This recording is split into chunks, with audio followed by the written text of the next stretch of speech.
নমস্কাৰ প্ৰিয় দৰ্শক, আপোনালোক সকলো নিশ্চয় কুশলে আছে। মই উপস্থিত আছোঁ institute of urology and kidney diseases, চমুকৈ আইউকেডিৰ মুখ্য পৰিচালন সঞ্চালক তথা মুখ্য ইউৰলজি বিশেষজ্ঞ ডাক্তৰ অৰূপ কুমাৰ নাথৰ কোঠালৈ সোমাই আহিছোঁ। গতিকে আপোনালোকক তেখেতে ক'ব শেহতীয়া কি ধৰণৰ আপডেট আছে আইউকেডিত। ডাক্তৰ নাথ নমস্কাৰ, আপোনাক স্বাগতম। হয়, গতিকে আমি জানিবলৈ আহিছোঁ যে আইউকেডিত শেহতীয়া আপডেটটো কেনেকুৱা, আপোনালোকে কেনেধৰণৰ ৰোগীসকলৰ ৰেছপন্স, লগতে আপোনালোকে কেনেধৰণৰ চিকিৎসা সেৱা আগবঢ়াই আছে? হয়, যোৱা 6 মাহৰ আমাৰ যিটো যাত্ৰা, যিটো জাৰ্ণি, এইটো খুবেই আশাব্যঞ্জক। কাৰণ যিমানসকল ৰোগী আহিলে তেওঁলোকে প্ৰায় সকলোখিনি ৰোগীয়েই খুব সুখী আৰু খুব ভালকৈ আৰোগ্য হৈ তেওঁলোকে নিজৰ ঘৰলৈ উভতি গৈছে। আমি অসম তথা উত্তৰ পূৰ্বাঞ্চল বা ভাৰতবৰ্ষৰ বাহিৰৰ ৰোগীও আমি ইতিমধ্যে ইয়াতে চিকিৎসা কৰিছোঁ। আৰু এই 6 মাহত আমি বহুকেইজন খুব ক্ৰিটিকেল কেঞ্চাৰ অপাৰেশ্যন, কিডনিৰ, প্ৰষ্টেট গ্ৰন্থিৰ এনেকুৱা কেঞ্চাৰ আমি অপাৰেশ্যন কৰিলোঁ। আমি মহিলাসকলৰ যিটো প্ৰস্ৰাৱৰ অসুবিধা, তাৰ কাৰণেও আমি খুব এডভান্স ফিমেল BMG ইউৰেথ্ৰোপ্লাষ্টি পোনপ্ৰথমবাৰৰ বাবে উত্তৰ পূৰ্বাঞ্চলত আমি কৰিলোঁ। ৰেডিকেল প্ৰষ্টেটেক্টমি লেপাৰস্কপিকেলি সেইটো উত্তৰ পূৰ্বাঞ্চলত সঘনাই নহয়, আমি ইয়াতে কৰিব পাৰিলোঁ। আকৌ পুৰুষৰ যিটো যৌন সমস্যা, তাৰ বিষয়ে যিটো আমাৰ ডিপাৰ্টমেণ্ট, সেইটো উত্তৰ পূৰ্বাঞ্চলৰ ভিতৰতে প্ৰথম। আৰু তাত পুৰুষৰ বিভিন্ন যৌন সমস্যাৰ বিষয়ে আমাৰ ইয়াত ৰেগুলাৰলি খুব এডভান্স ট্ৰিটমেণ্ট হৈ আছে।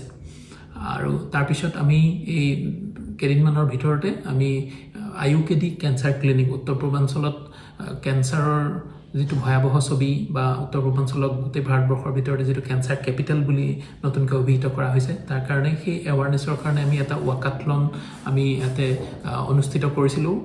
ৱৰ্ল্ড কেঞ্চাৰ ডে 4 ফেব্ৰুৱাৰী তাৰিখে। লগতে আইউকেডি কেঞ্চাৰ ক্লিনিক আমি ইয়াতে উদ্বোধন কৰিছিলোঁ। মানুহৰ মাজত এটা কেঞ্চাৰৰ বিষয়ে এটা সজাগতা আৰু এটা এৱাৰনেছ আনিবৰ কাৰণে, যে যিমান সোনকালে পাৰি যদি কেঞ্চাৰ আমি ডিটেক্ট কৰিব পাৰোঁ, সম্পূৰ্ণ ট্ৰিটমেণ্ট সম্ভৱ।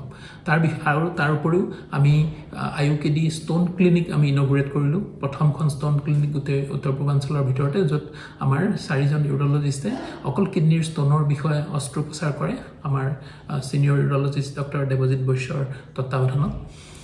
গতিকে আৰু আমি এটা প্ৰম'টিভ হেল্থ, তাৰ কাৰণেও য়োগা আৰু তাৰ উপকাৰিতা ইউৰলজিৰ বিভিন্ন ৰোগৰ ভিতৰত আমি ইয়াতে কৰিলোঁ প্ৰম'টিভ হেল্থ ছেশ্যন 1। গতিকে এই খুব কম সময়ৰ ভিতৰতে আমি এনেধৰণে কিছু সজাগতামূলক কামো কৰিবলৈ সক্ষম হ'লোঁ। গতিকে আমি আশা কৰিছোঁ যে আগলৈও এনেকৈ আমাৰ ৱৰ্ল্ড কিডনি ডে আহি আছে 14 মাৰ্চত, সেইদিনাও আমি কিডনিৰ বিভিন্ন বেমাৰৰ বিষয়ে আমি এটা সজাগতা সৃষ্টিৰ কাৰণে সেইদিনাও আমাৰ বহু অভিনৱ আমাৰ চিন্তা আছে। আমি ৰাইজৰ জ্ঞাতাৰ্থে বা ৰাইজৰ সুবিধাৰ্থে আমি কিছু প্ৰগ্ৰেম সেইদিনাও কৰিম। গতিকে আমি ভাবিছোঁ যে অনাগত দিনত আমি আকৌ এনেধৰণৰ ৰাইজৰ সুবিধাৰ্থে আৰু আমাৰ যিটো ভাৰত বা অসম চৰকাৰৰ অভিলাষী আঁচনি, আমাৰ দুখীয়া ৰোগীসকলক সহায়ৰ কাৰণে আয়ুষ্মান ভাৰত, আয়ুষ্মান অসম, ইয়াৰে যি কাৰ্ডৰ ব্যৱস্থাও আমাৰ অনতিপলমে আমাৰ ইয়াতে আৰম্ভ হ'ব। হয়, ডাক্তৰ নাথ, আপোনালৈ শেহতীয়া মোৰ প্ৰশ্নটো হৈছে যে আইউকেডি হৈছে উত্তৰ পূৰ্বাঞ্চলৰ একমাত্ৰ কিডনি হস্পিটেল, য'ত আপোনালোকে মূত্ৰতন্ত্ৰ, কিডনিৰ ওপৰতে আপোনালোকে কনচেনট্ৰেট কৰি আহিছে আৰু তেনেকৈ কৰি আছে। হয়, বহুতে ডায়েলিচিছ এই শব্দটো শুনি ভয় কৰে, বা এবাৰ ডায়েলিচিছ হোৱাৰ পাছত তেওঁলোকে ভাবে যে মই গোটেই জীৱনটোৱে কৰি থাকিব লাগিব ডায়েলিচিছ, বা ডায়েলিচিছ হোৱাৰ পাছত তেওঁলোকে ভাবে যে মোৰ জীৱনটো চমু চাপি আহিল আৰু। গতিকে এই ধাৰণাটোৰ ওপৰত আপুনি কি ক'ব বিচাৰে? আমাৰ খুব শেহতীয়াভাৱে আমাৰ হস্পিটেলত ফুল টাইম নেফ্ৰলজিষ্ট, আমাৰ কিডনি বিশেষজ্ঞ ডক্টৰ সুইটি কাকতি, তেখেতে আমাৰ ইয়াতে আমাৰ টীমত জইন কৰিছে। আৰু এতিয়া আমাৰ 24 ঘণ্টাই ইয়াতে নেফ্ৰলজিৰ পৰামৰ্শ উপলব্ধ হয়, আৰু ডায়েলাইচিছ আমাৰ ইয়াত খুব ৰেগুলাৰলি হৈ থাকে। আৰু ৰোগীসকল যিসকলে কৰিছে তেওঁলোকে যথেষ্ট ভাল পাইছে। এটা পৰিষ্কাৰ পৰিচ্ছন্ন এটা সেউজীয়া পৰিৱেশৰ ভিতৰত, য'ত গাড়ী মটৰ ৰখাবলৈ একো অসুবিধা নাথাকে, ৰোগীৰ অভিভাৱকসকলৰো সুবিধা হয়। যিহেতু এবাৰ আপুনি কৈছে যে ডায়েলাইচিছ এবাৰ কৰিলে বাৰে বাৰে কৰি থাকিব লাগে, গতিকে ৰোগীসকল বাৰে বাৰে আহি থাকিব লগা হয়।